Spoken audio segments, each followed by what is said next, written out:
walitaja baadhi ya watu pale na walibebwa.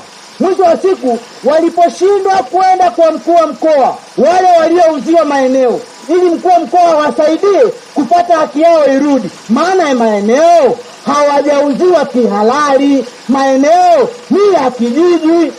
Ndio likatoka tamko kutoka kwa Mheshimiwa Homera, akasema hivi, maadamu haya maeneo yameuzwa kihalali, hawajauzwa kihalali, na nataka kusema, akatoa maelekezo kwenye halmashauri, wakaunda tume, wakaja wakatugaia wananchi mbuga hekari moja moja, na kwenye maeneo hayo kuna kaeneo hawataki kusema kalikuwa kanamilikiwa na halmashauri. Ndio kanisababisha mkurugenzi wakati ule aliondoka, na Mheshimiwa Waziri Mkuu mstaafu kama leo yupo aseme aliondoka kwa sababu ya ile tuhuma. Kwa hili jambo kama ulivyosema, umesema neno zuri sana watu kashangilia. Mimi nataka kusikiliza hili la mbuga, hili lazima lifike mwisho hili. Sawa.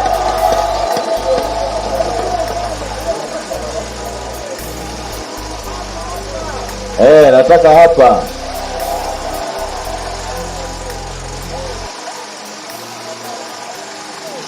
hili jambo tunataka lifike mwisho. Ndio mkuu wa wilaya, yale maeneo ambayo wananchi waligawiwa, si mnayajua yalipo?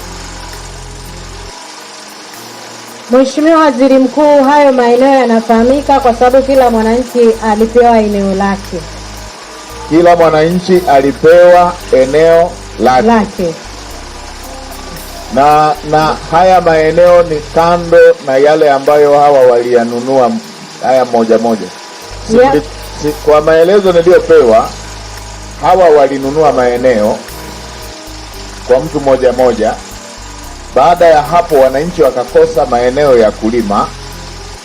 Baada ya hapo wananchi wakaenda kugawiwa na wao maeneo mengine.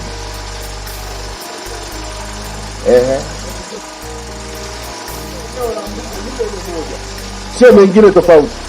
Hayo maeneo kabla ya hapo, serikali baada ya kugawa wananchi wenyewe walizunguka wakatapeliwa. Ni Wasukuma ambao wametoka huko, wajeu sana, walitapeliwa na watu wachache, sio walitapeliwa tu, walitengeneza migogoro, ndio wakaanzisha hiyo vita. Kwa hiyo kimsingi hakuna eneo lingine, ni ile moja, sio kama kuna maeneo mengine. Iko hata ukiwa hapo sasa unaiona mbuga hiyo hapa. Yaani kwa sababu mchanganyiko wa maelezo na mheshimiwa waziri. Iko hivi, wamezikuja hapa wametoa maelezo vizuri kabisa, ila kuna sehemu ndogo yaani wanaeleza sehemu ndogo sana.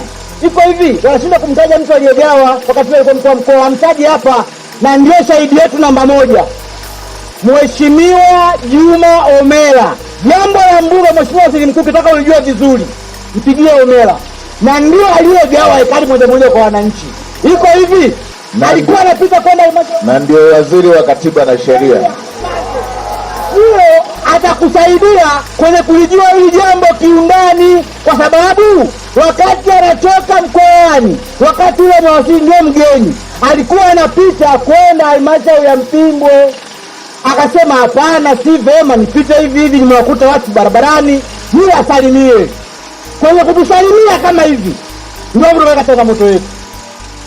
Na waliouza eneo tusifiche, wakati ule walikuwepo wenzetu wanaongoza hiki kijiji, chama kingine.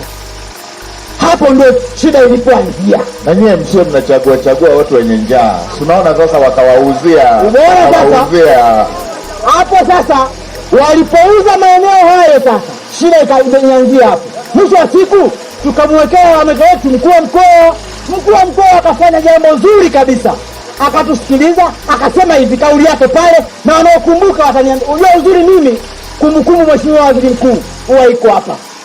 Iko hivi, Mheshimiwa mkuu wa mkoa Juma Homera akasema, sasa ni waziri wa katiba na sheria, akasema jamani, mliouziwa maeneo mko wapi? Hawakutokea hata huyu ambao anafanya 99 hapa, ambao tunasema ni watu 99. Mwisho wa siku waliposhindwa kutokea, wakasema aliyeuza eneo nani, walitaja baadhi ya watu pale na walibebwa. Mwisho wa siku waliposhindwa kwenda kwa mkuu wa mkoa, wale waliouziwa maeneo, ili mkuu wa mkoa wasaidie kupata haki yao irudi, maana ya maeneo hawajauziwa kihalali, maeneo ni ya kijiji. Ndio likatoka tamko kutoka kwa Mheshimiwa Homera, akasema hivi, Maadamu haya maeneo yameuzwa kihalali, sasa nataka kusema, akatoa maelekezo kwenye halmashauri, wakaunda tume, wakaja wakatugawia wananchi mbuga hekari moja moja, na kwenye maeneo hayo kuna kaeneo hawataki kusema kalikuwa kanamilikiwa na halmashauri, ndio kalisababisha mkurugenzi wa wakati ule aliondoka, na mheshimiwa waziri mkuu mstaafu kama leo yupo aseme aliondoka kwa sababu ya tuhuma. Kwa hili jambo kama ulivyosema, umesema neno zuri sana, watu kashangilia. Hao maeneo yale hawa wananufaika nayo, kwa sababu kama magereza anakwenda kuvuna mpunga mle, unasemaje? Magereza mpunga anakuja kuvuna mpunga mle, tuliwaona kwa macho yetu, pia tukisema tunafikiwa, ndio shida. Kama maeneo sio kwao ni ya nani? Haya, nadhani hili tumeshaelewana vizuri, limeeleweka. Kila nukta ukifuatilia ya kila neno, unaona tu kuna ubabaishaji mkubwa huko hapo. Nilikuwa najiuliza hata kwa nini kesi imefunguliwa Rukwa hapa.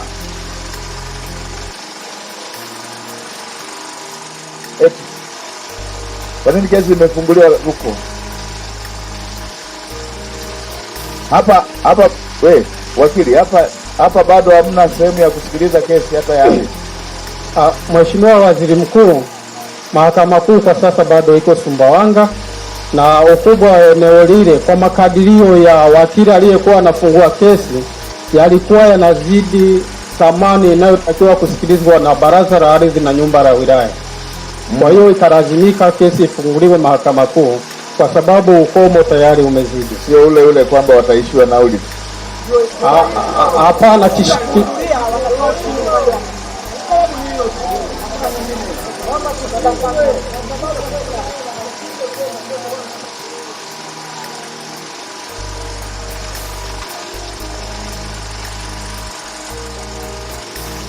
ni jambo hilo la shamba. Na wewe wale wenye jambo tofauti nenda muonane na makatibu wangu hapa. Tuna kiporo kikubwa hapa.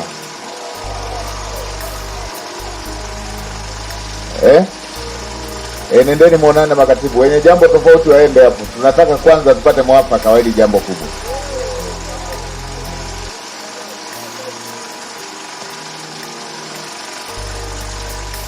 Sasa niwaombe tukubaliane mambo mawili. Moja, Mheshimiwa mbunge aliomba serikali tuwaunge mkono wananchi, mnadaiwa milioni 9.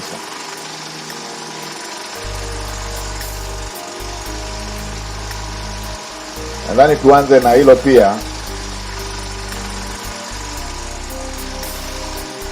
Milioni 9 mnayodaiwa. Naongea na wenzangu kwa niaba ya msafara. Isiwe tu 9. Mheshimiwa mbunge utapewa 20 ili hii timu inayofuatilia kwa niaba ya kijiji, mwenyekiti pamoja na wenzake wale wapate na nauli za kwenda huko kufuatilia. Alafu la pili niwaombe mridhie kuwa watulivu kabisa. Madam tumeambiwa kesi inasomwa tarehe 19 na msingi wa masuala ya kisheria, mambo ya kisheria yanataka tushinde kisheria. Tusitengeneze dosari nyingine, tusitengeneze kamwanya kengine kwa watu kusema ili jambo mahakama iliingiliwa au maelekezo yalitoka wakati jambo liko mahakamani. Leo tarehe 10 na ngapi? 14. Bado siku 5 tu. Na hizi siku 5 mimi nitakuwa bado niko ziara. Tuweke nguvu kwenye mfumo wa kisheria ambao mlishauchukua na ukawawezesha kutenguliwa. Alafu tarehe 19 kesi itakapoanza kusikilizwa tupate uamuzi ambao utakuwa wa kisheria. Tushinde kisheria kama ambavyo hii ya kutengulia ambavyo imeshafanyika. Itatusaidia zaidi kuwa na haki ya kisheria. Mahakama ikishaamua na hivi ilishatenguliwa, na kwa maelezo haya ninayoyapata naona moja kwa moja naiona hiyo naiona hiyo. Tukishapata hukumu ya kisheria tutakuwa na nguvu zaidi, kuliko maamuzi ya mkutano. Jamani, si mnakubaliana na mimi? Tukishapata hukumu ya kisheria tutakuwa na nguvu zaidi kuliko maamuzi ya mkutano. Nimekusikia ndugu yangu pale, hebu mpe mic hiyo.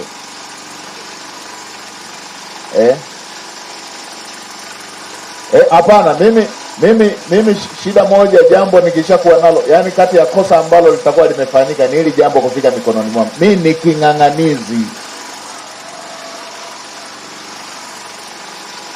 Mimi ni king'ang'anizi.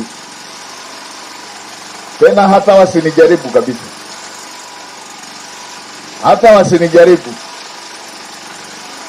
Na hapa nimeona tu nisiwaharibie jambo ambalo mmeshalifikisha mbele sana.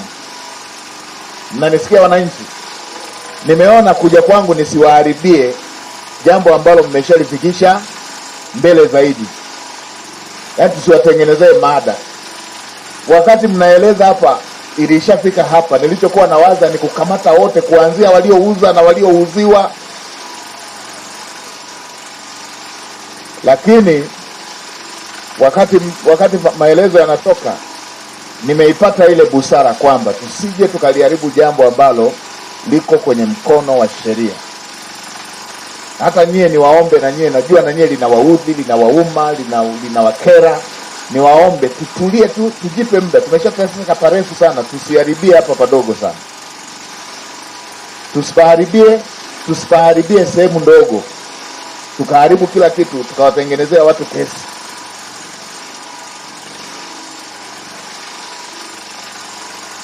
Mwenyekiti, umeshazunguka sana, umeshateseka sana. Tusiharibu jitihada zako zote hizi ambazo umezifanya, kwa sababu kwa muundo wa utawala wetu, jambo likishakuwa kwenye mkono wa sheria linatenguliwa kwa sheria. Wananchi, mnanisikiliza vizuri? Jambo letu likishakuwa kwenye sheria linatenguliwa kwa sheria. Likishakuwa kwenye mkondo wa sheria linahitimishwa kwa sheria. Lakini niwaambieni, mwisho wa kuonewa sasa basi. Hao mnao wasema wanaona hamna wa kuwafanya chochote, waambieni wa kuwafanya chochote ameshakuja.